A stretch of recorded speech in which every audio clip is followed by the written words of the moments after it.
In today's show, we have a trade. So it's going to be a short show, but we are going to talk about the trade that went down. Bradley Beal is going to Phoenix. Michael Walton. Thanks, Josh. It's Michael Bolton here, and it's time for another episode of the Locked On Fantasy Basketball Podcast. Let's get to it. Let's get to it, indeed. You are Locked On Fantasy Basketball, your daily fantasy basketball podcast, part of the Locked On Podcast Network.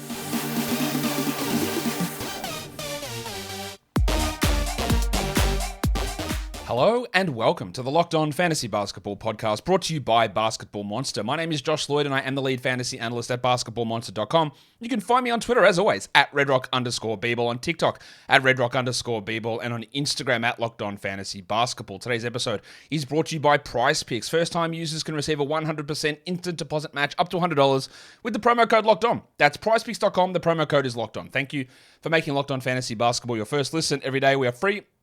We are available on all platforms. All right. Today's show was going to be a mock draft number 3 for me for the NBA draft, but a trade went down.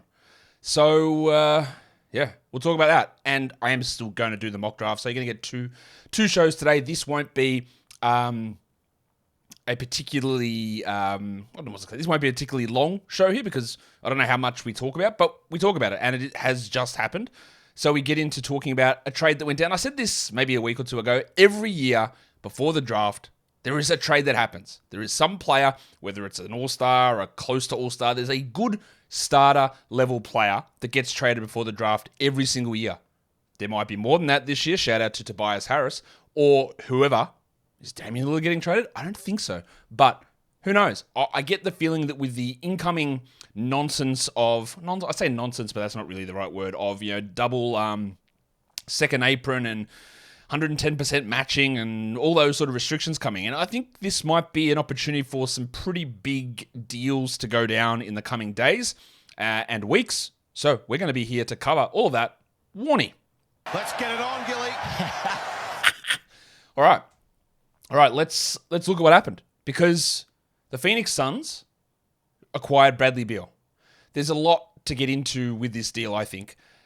Beal goes to Phoenix. The return is Chris Paul. Shout out to Chris Haynes saying that Chris Paul had already been waived. Chris Paul goes to the Wizards. Landry Shamet goes to the Wizards. He's also bad. They have no first-round picks to trade the Suns. They cannot trade a first-round pick. But what they can do is include pick swaps, which they have done, which will probably never occur because the Suns would ideally be making this deal thinking they're going to be better than the Wizards, and that's not really a high bar to clear. So that's not going to matter. And multiple second-round picks. Maybe it's a Brooklyn-Boston situation where you think the pick swaps don't matter, but they end up mattering, and you end up getting Jason Tatum and Jaylen Brown out of that deal. I don't think that's going to be the case. But multiple second-round picks, pick swaps, Landry Shamet, Chris Paul. That's the return for Bradley Beal. Now, there's a number of ways to look at this. We can look at it, and we'll look at all the ways here. Now, the number one question that people are going to ask, and I'm sorry, as we are 3.5 minutes into this, sorry to disappoint you. People go, what's the fantasy implication? Who's going to be the big breakout guy? And let me tell you now, I don't know. And the reason I don't know is there are a million balls in the air. And those balls, let's start by looking at the Washington situation with this. Because you can talk about this, and someone asked me this question genuinely today, and that's fine. You can have this idea, but they go, who of their young core is going to break out? Is it time for Johnny Davis? Right? And we can all laugh at what Johnny Davis did last season and how bad that pick was, because it was at the time and looked worse later on. But Davis put together some good games towards the end of the season. But the thing with the Wizards is I don't know, because you know who their best player is? It's Kristaps Porzingis, and he may or may not leave the team in free agency. I don't know whether he's going to opt in or not. Their second best player is now Kyle Kuzma, who is also a free agent. So they could be without their best 3 players from last season. They might all not be there. They might decide to waive Chris Paul. He's only $15 million guaranteed. Maybe they waive him. And the team looks completely different. Maybe at pick 8, the guy they get there, maybe that is Asar Thompson. And he comes in and starts in place of Bradley Beal over Johnny Davis. That's why it's very hard for me to come and say, well, Corey Kispert's going to blow up. It's time for Denny Avdia. It's all Johnny Davis. Well, Monte Morris is going to go off now because Kuzma, Porzingis, pick 8, and a million other things can happen with this team.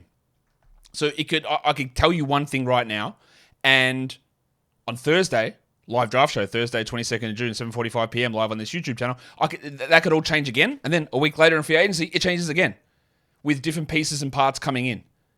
So I think that's all well and good. Now, losing Beal is a big usage gap. We saw Corey Kispert step into that last season. Not a good fantasy player. He's in year 3, age 39, but he's in year 3, so he'll be able to take on a larger responsibility. Johnny Davis theoretically could. But again, Asar Thompson can come in. Maybe they do opt in. Maybe Porzingis opts in and he gets traded for a guy who plays that same position again. Plays at the wing. We don't know. So theoretically, yeah, it is an increase for Avdia, who thrived at times when Beal was out and took on a lot of lead playmaking roles. I like that for him. He's still iffy with his percentages. It could be an opportunity for Davis. It could be an opportunity for Kispert. It could be an opportunity for 3 players who aren't on the roster anymore. There could be other opportunities open up because Kuzma and Porzingis are gone. Daniel Gafford might be the team's best player. I don't know. There is still a lot to happen with this squad, and Michael Winger's in here trying to break things down and rebuild them. Probably should have done it earlier, considering this next draft is not that strong and you had a chance to maybe be bad and get Victor Wembanyama. Or you could have traded Beal 3 years ago and got at least 1 first-round pick out of it. Probably 3. Just disgraceful mismanagement from the Washington Wizards, whether that's Tommy Shepard's fault or Ted Leonsis' fault. It's probably both. Disgusting. Not trading him in the first place, signing him to that Supermax deal, giving him a player option, and giving him a no-trade clause. Because, again, the no-trade clause means that he could pick where he wanted to go. Hey, Miami's going to give us first-round picks. Do you want to go there or Phoenix?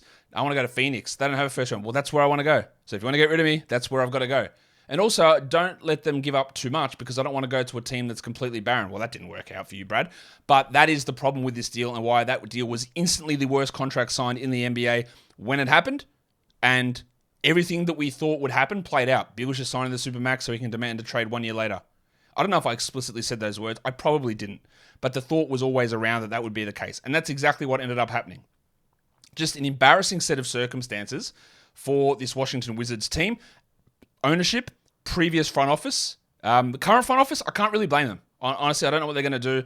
They had to do, you have to make those tough calls to get better, but that's just, it's embarrassing the way that it went so far with the Beal tenure there. Really embarrassing stuff for the Wizards, I think. But trying to course correct, you can't just keep doubling down. The mistakes have been made. So I can't sit here and say, well, that's a shocking deal because Shamet's not good, Paul's 38. You don't get any picks back, but what did you have? You had what other option did you have? That's the problem, isn't it? You just didn't have, you just didn't have that option to do that. We'll talk about the Phoenix side in a second. Today's episode is brought to you by Ibotta. Groceries, school shopping, get something for yourself. All these things are things that we do every day. You're already doing it, so why don't you get some cash back with Ibotta? You can earn cash back on every shopping trip. Ibotta gives you cash back on hundreds of grocery items, from produce to personal care to pantry goods. Either link your loyalty account or upload your receipt after you shop and get your cash back. It's that easy. A typical basket of groceries was over $50 more expensive at the end of 2022 than the beginning of the year due to inflation. You could earn 2.5 times that in cash back from Ibotta, or even more, depending on how much you use Ibotta. Ibotta also runs on how many times I can say Ibotta in an ad. And do you get cash back for as many times as I say Ibotta? I don't know, but it would go close. Ibotta gives you real cash back, not points. Other apps give you points that don't amount to much. With Ibotta, you get real cash back that you can cash out to your bank account thanks to Ibotta, PayPal, and gift cards. Thank you, Ibotta. Right now, Ibotta is giving our listeners $5 just for trying Ibotta by using the code LOCKED when you register. Just go to the App Store or Google Play Store and download the free Ibotta app and use the code LOCKED. That's Ibotta, IBOTTA, in the Google Play or App Store and use the code LOCKED. How many of those Ibottas do you reckon I chucked in there that were fake? How many were in the copy? There's like 2 of them. Can you pick which ones they were? Every other one was put in there for me to read. So there you go, Ibotta. Let's get back to this trade where Phoenix receives Bradley Beal. Now, there will be a lot of people. Are they smart basketball people? I don't know, because I don't know who they are at this point. But there are a lot of people who will say, this makes Phoenix the title favorites. And I say to them, what are you talking about? Like, it doesn't, I don't think. Yes, Bradley Beal is younger than Chris Paul. 100% correct. Landry Shamet is not very good. Also 100% correct. Paul was not reliable and was injured in the playoffs. True. Bradley Beal, beacon of health. Obviously not. Does Bradley Beal over Chris Paul make this team better? Was the absence of another wing guard scorer what this team needed? I don't think so. Now, they were able to have success in those 2 games against the Nuggets because Kevin Durant and Kevin Durant and Devin Booker went crazy, scoring like 80 points, shooting 70% from the field or whatever it was they shot. And they had no other support in terms of other scoring options. That's true. And Beal does give them that third option. But are they going to play Devin Booker full-time point guard? I was calling for Booker to be a point guard full-time about 3 or 4 years ago. So I think he can do it. And I think he's a much better player than what Bradley Beal is. Beal's also one of those guys who you think is a great shooter but hasn't shot well from 3 for like 4 years. And he's an okay player. Beal's a good player. He's not a bad player. He's a good player. But as a third, the value of Beal is being a guy that can be a volume scorer, a go-to scorer. But on this team, he's the third option. And he doesn't supplant it with elite passing, or he doesn't supplement it with elite passing. He definitely doesn't supplement it with elite defense or role-playing or rebounding. So is it a case of, yes, Beal is a really good player. Very good scorer. Excellent. But is it a case of diminishing returns? Like, you've added this guy, but does he actually give you more than what Booker and Durant are doing? Does it fix the gaps that you've got? And you've still got the DeAndre Ayton problem there. Like, is Ayton going to be back? I saw an insane trade proposal somewhere where, and this is fake trade, says, well, if you hear any fake trade rumors that don't come from one of 2 guys, maybe 3, throw Stein in there, they're fake. These trades of, the Wizards are going to trade Porzingis for the pick 3 from the Blazers. Like, get out of here. What are you talking about? It's not. And this trade was like, the Pistons will send pick 5 and Bogdanovich for DeAndre Ayton. Yeah, all right, no worries. That's going to happen. All right, so just be really careful about that. But I don't know what happens with Ayton now. Another guy that disappointed was, is this going to help DeAndre Ayton in Phoenix? No, it makes it way worse. He's not going to get the ball at all, ever. So this team still has a million question marks. Their salaries are through the roof. They can't really do anything in terms of roster building. It's just going to be those 4 guys, and if Ayton's still there, and a bunch of like minimum salary players. How can they do anything? They don't have a first round pick. I don't even know if they got a second round pick. It's going to be Ish Wainwright's. And someone said to me, man, it's going to be an opportunity for Dwayne Washington to play minutes. He doesn't even play for them anymore. They cut him and he went to the Knicks. Like, this is the thing. Like, who did that? Josh Okogie? Biyombo? Jock Landale moment? And I don't know what their starting lineup's going to be, because you can say, well, Devin Booker will be the point guard. That's fine. That still opens up a gigantic gap in the rotation. Like, who plays the 3 or the 4 then? Durant plays one of them, but do they go back to Okogie? Do they want TJ Warren back? I don't think so. Okogie also is a free agent. Or do they start Cameron Payne and put Booker at the 3 and Beal at the 2? Payne is a better player than Okogie, but how does that lineup make sense? They don't really have money to go and acquire someone. I just don't know how it makes them better. In theory, it does. Because Beal, you would say, actually, would you? Is Beal a better player than Chris Paul at this point in time? I don't even know. Paul has definitely dropped off, and you would say that heading into age 37 season, that Beal has the odds of being better than Chris Paul at this point. But it's not it's not clear. It's not obvious. And especially fit-wise, that's not that obvious either. And the problem with this sort of a deal is, much like building a Stars and Scrubs fantasy team through an auction draft, if one of them gets hurt, you're done. You're cooked. You got no depth. And they got undone in the playoffs for having no depth. And while Landry Shamet's not good, he still was a depth piece. And adding Bradley Beal, and I could be wrong, maybe they can swindle a million different things and some other stupid team takes Ayton and gives him a bunch of depth pieces and rotation players back. Maybe that all happens. So it is hard to judge that. But at this point, they're going to have 3 guys, 4 if you count, 4, Ayton, and that's it. And nobody else, filling it out with minimum free agents, washed up players. That's probably what the roster is going to look like. And that does not inspire any confidence in where this team goes. It's just a very, very I don't know. I don't think, not that they gave up much. They didn't. Like, they gave up nothing to get here. But it also, I think there could have been smarter moves to make them better versus going for the splashy name like Brad Beal, which is what I think that is. And it's a little bit of that new owner syndrome as well from Ishbia. Beal's a name. He's an all-NBA third-team guy at one point in his career. He's made all-star games. He averaged 30 points a game one season. He's a big name. But does it, with the constraints on building your roster, does it make you better? I don't know. I still think that the problems that plague them are very much there. And while you can say Paul didn't play in the playoffs, neither did Beal. And Beal didn't play because he wasn't good enough to get his team there, but also he was hurt again. Like he has been for, 5 out of the last 7 years or whatever it's been? He had those 2 years where he played every game. Then he had the stress fractures before that, and then wrist and shoulder and knee and whatever other nonsense is happening at the moment with him. So, we'll get back to wrap this up in a second. Today's episode is also brought to you by Prize Picks. Prize Picks is daily fantasy, but it's not daily fantasy with salary caps. It's not daily fantasy going up against thousands of people with formulas and spreadsheets. It's player projections. That's all it is. They put out a stat, whether it's points or rebounds or threes, or we're talking baseball, it's home runs or hits or strikeouts or whatever individual stats they have, and you just say more or less.